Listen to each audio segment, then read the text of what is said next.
صاحب الدعوة النبوية والصولة الحيدرية والعصمة الفاطمية والحلم الحسنية والشجاعة الحسينية والعبادة السجادية والمآثر الباقرية والآثار الجعفرية والعلوم الكاظمية والحجج الرزبية والجود التقوية والنقابة النكبية والهيبة العسكرية والغيبة الإلهية القائم بالحق صلوات.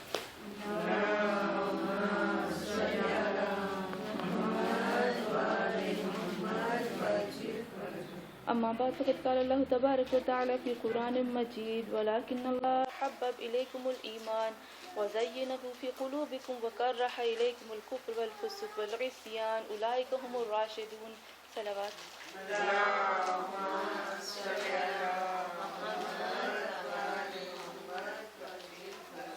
ہاں مومنہ، سورہ حجرات کی آیت نمبر 7 میں پروردگار عالم ارشاد فرماتا ہے کہ اللہ ولیکن اللہ حبب الیکم الایمان، یعنی خدا کا مقصد، خداوند عالم کا مقصد کیا ہے؟ اللہ کہتا ہے کہ یہاں اس آیت میں کہ خدا یہ چاہتا ہے کہ جتنے بھی مومنین ہیں، ولیکن اور لیکن اللہ کی مرضی یہ ہے، حبب محبت دے، تمہاری محبت دے، کس چیز کی؟ حبب الیکم الایمان، ایمان کی طرف خداوند عالم تم کو محبت دے، یعنی تمہیں ڈیکوریٹ کرے ایمان کے ساتھ۔ پھر خداوند عالم آگے کہتا ہے وَزَيِّنْهُ فِي قُلُوبِكُمْ، ایک تو تمہارے دلوں کے اندر اللہ محبت ڈال دے ایمان کی، اور دوسرا یہ کہ ہر چیز کی ڈیکوریشن ہوتی ہے نا، اللہ نے کہا میں نے آسمان کو ستاروں سے زینت دی، زمین کو میں نے زینت دی، ہر چیز کو زینت دی، لیکن اللہ کہتا ہے دلوں کی زینت، دلوں کی زینت، دلوں کی جو بیوٹی ہے، جو ڈیکوریشن ہے دلوں کا، وہ ہے ایمان۔ پھر آگے خداوند عالم کہتا ہے وَكَرَّهَ إِلَيْكُمُ الْكُفْرَ وَالْفُسْقَ وَالْعِصْيَانَ، تین چیزیں اللہ کہتے ہیں، تین چیزیں جو ہوتی ہیں یہ دلوں میں نہیں آنی چاہیے، تین چیزیں دلوں میں نہیں آنی چاہیے۔ کون کون سی؟ اگر تین چیزیں دلوں میں آئیں گی تو دلوں کی زینت، دلوں کی جو ڈیکوریشن ہوگی وہ تباہ اور برباد ہو جائے گی۔ پہلی کہا، سب سے پہلی جو تباہ کرتی ہے ایمان کو اور دل کی بیوٹی کو، وہ ہے کفر۔ کفر، اس کی ڈیٹیل میں نہیں جاؤں گی، میرے پاس اتنا ٹائم نہیں، لیکن آپ کو پتہ ہے کفر کا مطلب ہوتا ہے چھپانا، ایمان کو چھپانا، بیج کو چھپانا زمین میں۔ کفر والفسق، فسوق اور فاسق ہو جانا، یہ مسلمانوں کی کوالٹیز میں آ سکتی ہے۔ ہم سمجھتے ہیں کفر، کافر وہ ہے کہ جو مسلمان نہیں، کافر یعنی انکار کرنے والا، چاہے وہ کسی بھی چیز سے، کسی بھی اسلام کے مذہب کے کسی واجب سے انکار کرنا، اور ایک ہوتا ہے انکار کرنا، ایک ہوتا ہے دل تو کرتا ہے لیکن نہ کرنا، وہ الگ بات ہوتی ہے۔ ایک جو بالکل بغض کے ساتھ انکار کرنا، وہ ہے کفر والفسق والعصیان۔ اس طرح سے گناہ کرنا، فسق، اس طرح سے گناہ کرنا کہ اصلاً اللہ کی محبت سے باہر نکل آنا، اس کو کہتے ہیں فسق۔ گناہ گناہ گناہ گناہ، بلاخر اللہ کہتا ہے نکلو میری سلطنت سے، میری بادشاہ سے، مجھے نہیں چاہیے۔ پھر تیسری جو اللہ کہتا ہے والعصیان، عصیان یعنی نافرمانی، نافرمانی۔ یہ تین چیزیں جو ہوتی ہیں وہ دلوں کے ایمان کو تباہ کر دیتی ہیں، دلوں کی خوبصورتی کو تباہ کر دیتی ہیں۔ ہاں مومنات، خداوند عالم نے جہاں بجا قرآن میں کہا، اور یہ ایک لفظ میں پڑھ رہی تھی جمیل، اللہ نے اس جمیل لفظ کو 5-6 دفعہ قرآن میں استعمال کیا، یہ بھی جمیل ہے، یہ بھی جمیل ہے۔ اللہ کہتا ہے جب تم دیکھتے ہو جانور ایک دوسرے کے ساتھ لائن بنا کر جاتے ہیں تو خداوند عالم سورہ نحل میں کہتے ہیں دیکھو کتنا یہ جمال ہے میرے لیے، یعنی کتنی جگہوں پر اللہ نے زینت اور جمال، یہ دو چیزوں کو اللہ نے بہت ہی خداوند عالم نے بیان کیا۔ اور حدیث میں ملتا ہے کہ ان اللہ جمیل یحب جمال، اللہ خود جمیل ہے، جمال کو پسند کرتا ہے۔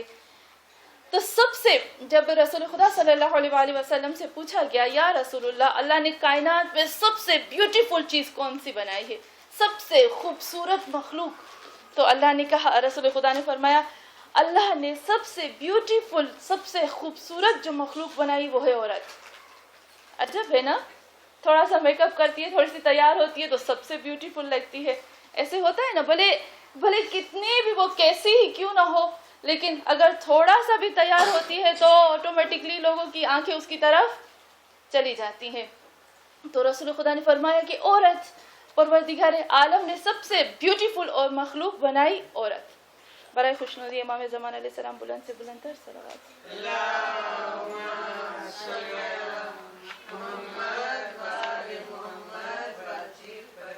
ہاں مومنات، پھر رسول خدا صلی اللہ علیہ وآلہ وسلم پھر آگے آہستہ آہستہ بیان کرتے ہیں. ایک حدیث مجھے رسول خدا صلی اللہ علیہ وآلہ وسلم کی اتنی پسند آئی کہ رسول خدا فرماتے ہیں لوکان، آگے فرماتے ہیں کہ ساری بیوٹی اللہ نے سب سے ساری مخلوق سے بیوٹیفل عورت کو بنایا. اس لیے حدیث میں ہے نا المرأۃ ریحانہ، عورت جو ہے وہ ریحان ہے. ریحان کی بہت زیادہ میننگ ہوتی ہے. ریحان کا مطلب ہوتا ہے خوشبودار پرفیوم، ریحان کا مطلب ہوتا ہے پھول، ریحان کا مطلب ہوتا ہے گلدستہ. اور کچھ علماء جب تفسیر کرتے تو کہتے ہیں ریحان کا مطلب ہوتا ہے، ریحانہ کا مطلب ہوتا ہے اسپیشل ایک پھول ہے جنت میں جو کبھی مرجھاتا نہیں ہے، اس کی کبھی خوشبو ختم نہیں ہوتی اور بہت اسپیشل ہے. اور حدیث میں ہے کہ المرأۃ ریحانہ، عورت جو ہے وہ ریحانہ ہے، کبھی نہیں مرجھاتی. بھلے 100 سال کے بھی ہو جائے نا تو بھی اس کی بیوٹی برقرار رہتی ہے. تب بھی اگر اس کے ساتھ بات کرو تو دل اس کی طرف چلے جاتے ہیں. تو ہاں مومنات، حدیث میں پھر میرے حبیب آہستہ آہستہ آہستہ آتے ہیں اور پوری اللہ کی بیوٹی کو بیان کرتے اور خدا کی خوبصورتی کو بیان کرتے کرتے رسول خدا ایک حدیث بیان کرتے ہیں اور ایک چیز پہ آتے ہیں. کہتے ہیں اے لوگوں تمہیں معلوم ہے لوکان، کہتے ہیں اگر لوکان، اگر ہوتا لوکان الحسن شخصا. برائے خوشنودی امام زمان علیہ السلام بلند سے بلند تر صلوات.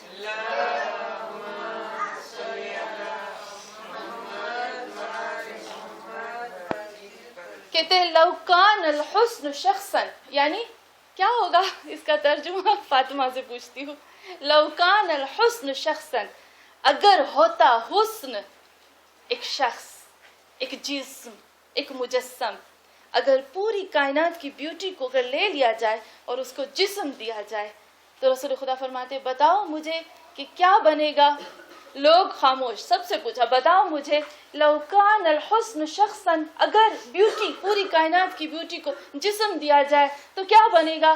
سب لوگ خاموش. یا رسول اللہ نبی سے بڑھ کر کسی کو نہیں معلوم. تو رسول خدا فرماتے لکان فاطمہ، وہ بنے گا فاطمہ. کائنات کی ساری بیوٹی کو اگر جسم دیا جائے تو میری فاطمہ تو زہرا سے بڑھ کر کوئی کوئی کوئی کوئی خوبصورت نہیں ہو سکتا. ہاں مومنات، حدیث میں ملتے ہیں مولا کائنات کے بارے میں ملتا ہے کہ مولا فرماتے ہیں میری زہرا کا حسن. ہم کہتے ہیں نا ہم بہت خوبصورت ہے، عورتیں بہت خوبصورت ہے، مس وارڈ بہت خوبصورت ہے، فلانی بہت خوبصورت ہے. ان کی جو بیوٹی ہے وہ آرٹیفیشل ہے، اور میک اپ کی وجہ سے، اسپورٹ کی وجہ سے، کچھ بھی کرتے ہیں اس کی وجہ سے. لیکن بی بی کی بیوٹی اللہ کی وجہ سے تھی. ایسی بیوٹی کہ میں جب پڑھ رہی تھی مولا کائنات امیر المومنین علی علیہ السلام کی بات تو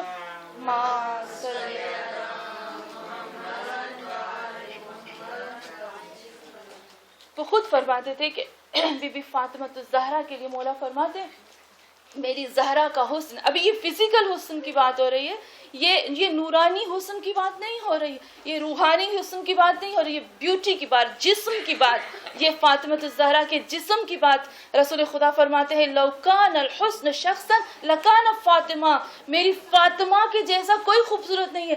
یہ رسول جب بات بیان کرتے ہیں تو یہ تو نہ ہم کہتے ہیں اس میں مبالغہ ہوتا ہے، نہ بڑھا کر بیان کرتے ہیں نہ کم کر، جو ہوتا ہے اس حقیقت کو بیان کرتے ہیں.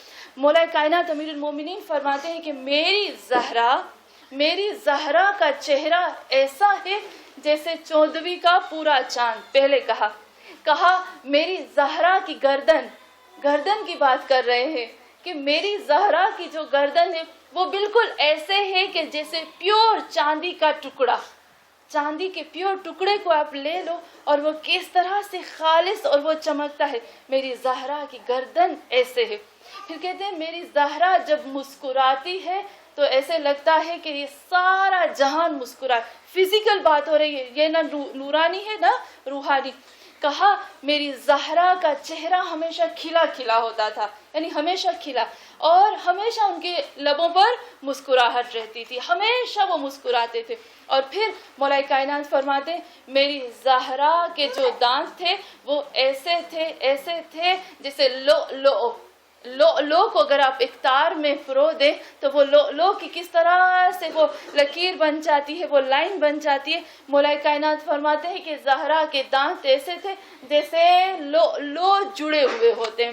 پھر خود آگے فرماتے ہیں، آپ لوگوں نے پڑھا ہے نا کہ حور العین اتنی خوبصورت ہوں گی، حور العین جن کی بڑی بڑی آنکھیں ہوں گی، جن کی آنکھوں کی جو سفیدی اور جو کالی چیز ہے وہ بالکل واضح ہوگی، یعنی یہاں کہتے ہیں سیاہی اور سفیدی واضح ہوگی۔ حور العین کہتے ہیں کہ حور العین سے بھی کہیں زیادہ جو حسن ہے وہ ہے 4 عورتوں میں، اور ان 4 عورتوں سے زیادہ ان سب میں سے وہ ہے فاطمۃ الزہرا۔ اور خود فرماتے ہیں کہ حور العین، ہم کہتے ہیں کہ حور العین کی بیوٹی فاطمۃ الزہرا ان کے سامنے، جو دوسری بیویاں ان کے سامنے ایسے جیسے سورج کی روشنی ستاروں کے سامنے، اور فاطمہ کی جو بیوٹی ہے وہ ان بیویوں کے سامنے اس طرح سے ہو جاتی ہے۔ یعنی اس قدر ہماری بیوی خوبصورت تھی، اس قدر خوبصورت تھی کہ جس کے بارے میں بیان نہیں۔ مولا کائنات فرماتے، رسول خدا فرماتے، ائمہ معصومین فرماتے کہ آپ نے زہرا کے لقب پڑھے ہیں نا، زہرا کو کیوں لقب دیے گئے، بی بی فاطمہ الزہرا کو لقب؟ ہم کہتے ہیں نا کیا کیا ان کے لقب تھے بیوی کے؟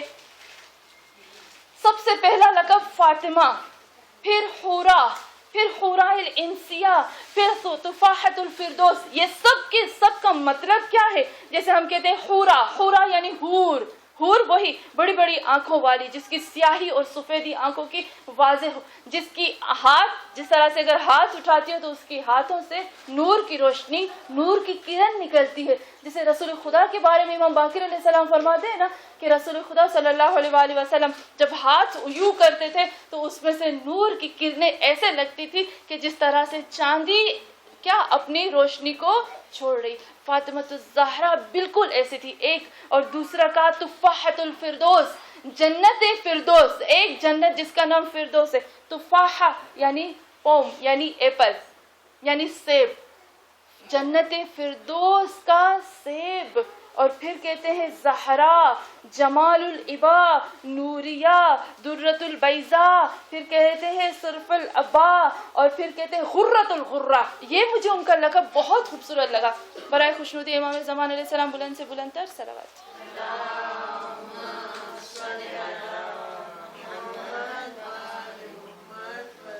ہاں مومنات، بی بی فاطمۃ الزہرا کا ایک لقب غرۃ الغرہ۔ عجب ہے نا، میں سوچ رہی تھی کہ کتنا یہ بیوٹیفل نام ہے بی بی کا، لیکن کیوں ان کو یہ لقب دیا گیا غرۃ الغرہ؟ کبھی آپ نے پڑھا ہے بی بی کا لقب غرۃ الغرہ ہے؟ کبھی نہیں پڑھا نا، لیکن بی بی کا نام ہم کہتے ہیں 90 نام لقب ہے، ان میں سے ایک ہے غرۃ الغرہ۔ غرۃ الغرہ کا مطلب ہوتا ہے نور، لیکن نور نہیں، نور کے اوپر آپ نے کبھی سفیدی دیکھی ہے؟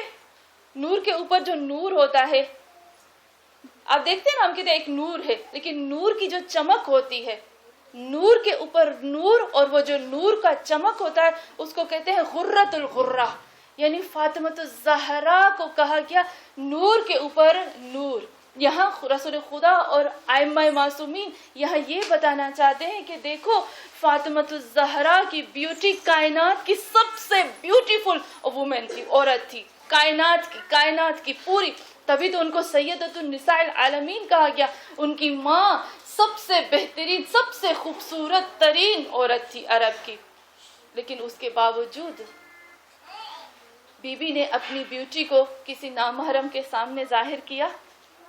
اتنی خوبصورت ہونے کے باوجود، اتنے خوبصورت ہونے کے باوجود بھی مولا کائنات امیر المومنین علی علیہ السلام فرماتے ہیں کہ جب میں رسول خدا صلی اللہ علیہ وآلہ وسلم کے ساتھ اکیلا ہوتا تھا، جب کوئی بھی ہمارے ساتھ نہیں ہوتا تھا، تو رسول خدا مجھے کہتے تھے یا ابا الحسن، اے ابا الحسن، ما احسن زوجتک واجملها ابشر فقد زوجتک سیدۃ النساء العالمین۔ مولا کائنات کو، امیر المومنین کو رسول خدا کیا فرماتے ہیں کہ اے ابا الحسن، ما احسن، کتنی خوبصورت، کتنی بہترین میں نے تجھے زوجہ دی، یعنی میں نے تمہاری شادی کروائی. اور پھر کہتے ہیں وَأَجْمَلَهَا، اور کتنی اجمل یعنی جمال، یعنی فزیکل جمال. احسن اندر باہر کی بیوٹی، لیکن اجمل صرف اور صرف فزیکل. اے ابوالحسن کتنی اجمل جمیل ترین بیوی ہے تیری، اور تمہیں خوشخبری ہو. برائے خوشنودی علی اولاد علی علیہ السلام پر بلند تر صلوات.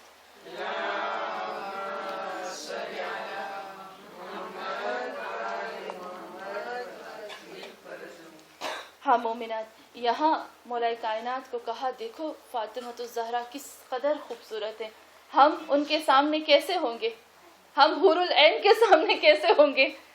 فاطمۃ الزہرا تو دور کی بات رہی، حور العین کے سامنے ہم کیا ہوں گے. چلے حور العین تو دور کی بات رہی، جیسے ہم کہتے ہیں کہ جو ان کی کنیزیں تھی بی بی کے، ان کے سامنے ہم کیسے ہوں گے. تو ہاں مومنات، اس قدر بیوٹیفل، اس قدر خوبصورت ہونے کے باوجود بھی زہرا نے اپنی اس بیوٹی کو کسی دنیا کے انسان کے لیے نہیں رکھا، اس نے اپنی بیوٹی کو اللہ کے لیے رکھا. ایک دفعہ رسول خدا صلی اللہ علیہ وآلہ وسلم گھر میں تشریف لاتے ہیں اور فاطمۃ الزہرا کو گلے سے لگاتے ہیں، اور گلے سے لگانے کے بعد کیا کہتے ہیں، یا زہرا مجھے جب اس چیز کی طلب ہوتی ہے کہ میں دیکھوں کہ میرا اللہ آج کیا کرنا چاہتا ہے، میں دیکھنا چاہتا ہوں کہ آج اللہ کا ارادہ کیا ہے، آج اللہ کی کیا ایسی خاص بات ہے، تو میں آپ کو آ کر دیکھتا ہوں کہ آپ کیا کر رہے ہو، تو میں سمجھ سکتا ہوں ہاں آج اللہ کا یہ ارادہ ہے کہ یہ جو فاطمۃ الزہرا کر.